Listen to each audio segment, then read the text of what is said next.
আসসালামু আলাইকুম এভরিওয়ান, কেমন আছেন সবাই? আশা করি সবাই ভালো আছেন। আমি আলহামদুলিল্লাহ ভালো আছি।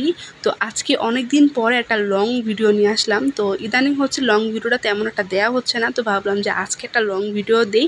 তো আজকে হচ্ছে আমি ছোট মাছ রান্না করব। মেবি এই মাছটার নাম হচ্ছে চাপিলা মাছ।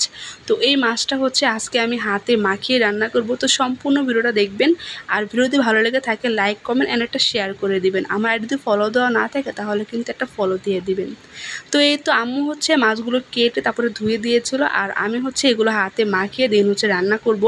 আর যেহেতু ছোট মাছ এগুলো না আমি সবসময়, আমি যে কোনো ছোট মাছই হোক না কেন, আমি সবসময় হাতে মাখিয়ে তারপরে রান্না করি।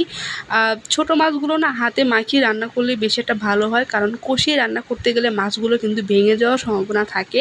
তো আমি কিন্তু এখানে সব ধরনের মশলাগুলো দিয়ে দিয়েছি। এখানে হচ্ছে পেঁয়াজ কুচি দিয়েছি, তারপরে দিয়েছি হলুদের গুঁড়া, মরিচের গুঁড়া, লবণ, তারপরে দিয়েছি হচ্ছে পরিমাণ মতো তেল। তো সব কিছু দেওয়া হয়ে গেলে আমি কিন্তু এগুলো সুন্দর করে হাতে মাখিয়ে নিব। তো দেখেন আমি কিন্তু অনেক সুন্দর করে মশলাগুলো হাতে মাখিয়ে নিচ্ছি মাছের সাথে।